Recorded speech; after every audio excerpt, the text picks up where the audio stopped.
राज्य सरकार स्वास्थ्य सुविधाओं पर दिल खोलकर पैसे खर्च कर रही है। मेडिकल कॉलेज में सुपर स्पेशलिटी व्यवस्था हो, इसकी कवायद जारी है। लेकिन धनबाद SNMMCH में जो यहाँ कार्यरत कर्मी हैं या यूँ कहें कि जिनकी जिम्मेवारी है मरीजों को बेड पर रखना, वो कितने सजग हैं, इसकी बानगी आपको यहाँ देखने को मिलेगी। ठीक मेरे दाहिने साइड में एक मरीज अस्पताल के इमरजेंसी गेट के बाहर फर्श पर पड़ा हुआ है। संभवतः उसकी मानसिक स्थिति अच्छी नहीं है और स्थानीय लोगों का कहना है कि किसी एम्बुलेंस चालक ने इसे यहाँ लाकर छोड़ दिया।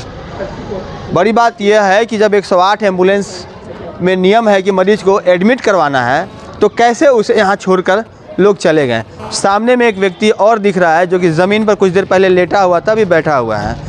तो इससे हमने बात करने की कोशिश की तो इसने बताया कि इसका यहाँ से डिस्चार्ज कर दिया गया है। हालांकि इसके परिजन कहाँ हैं इसे खुद भी नहीं पता। एक होमगार्ड के जवान यहाँ सामने है, उनसे बात करते हैं। भैया, ये क्यों ऐसी स्थिति देखने को मिल रही है? ऐसा क्या है कि इनको बेड के बजाय बाहर रख दिया गया है? उसको तो कोई छुआ ही नहीं है, टच ही नहीं किया है। वो तो असमर्थ है, कोई टच ही नहीं किया। कोई नब्बाट बाय उठा के ले गया, एम्बुलेंस वाला उतार के लेके चला गया। तो एम्बुलेंस वाला यहीं रख के चला गया, भर्ती नहीं करवाया? नहीं, भर्ती नहीं करवाया था। उतारा गाड़ी से नीचे बैठा करके। आप तो यहाँ एम्बुलेंस वाले को नहीं बोले? बोले भाई, बोले, कुछ सुना नहीं, तुरंत भाग चला। तो कितने सजग हैं और कितने जवाबदेह हैं 108 या 104 एम्बुलेंस संचालक या फिर जो उसके कर्मी हैं, जो कहीं से अगर कोई स्वयंसेवी संस्था किसी मरीज को लेकर अगर अस्पताल आता है तो उसके साथ किस तरह से यह चीज़ें देखने को मिलती है, आप इसका अंदाज़ा स्वयं लगा सकते हैं। अस्पताल को बेहतर तरीके से संचालित करने के लिए जिन चीज़ों की आवश्यकता है वो सरकार अपने स्तर से उपलब्ध करा रही है। बावजूद अगर ऐसी एक तरह से कहा जाए तो अमानवीय स्थिति अगर देखने को मिले अस्पताल परिसर के बाहर, तो आप स्वयं अंदाज़ा लगाइए कि इसे लापरवाही नहीं कहेंगे तो और क्या कहेंगे। और जो इसके लिए जिम्मेवार लोग हैं, खासकर यहाँ पर इस अस्पताल के जो नोडल ऑफिसर होते हैं, अगर धनबाद ज़िले की बात करें तो ADM विधि व्यवस्था है।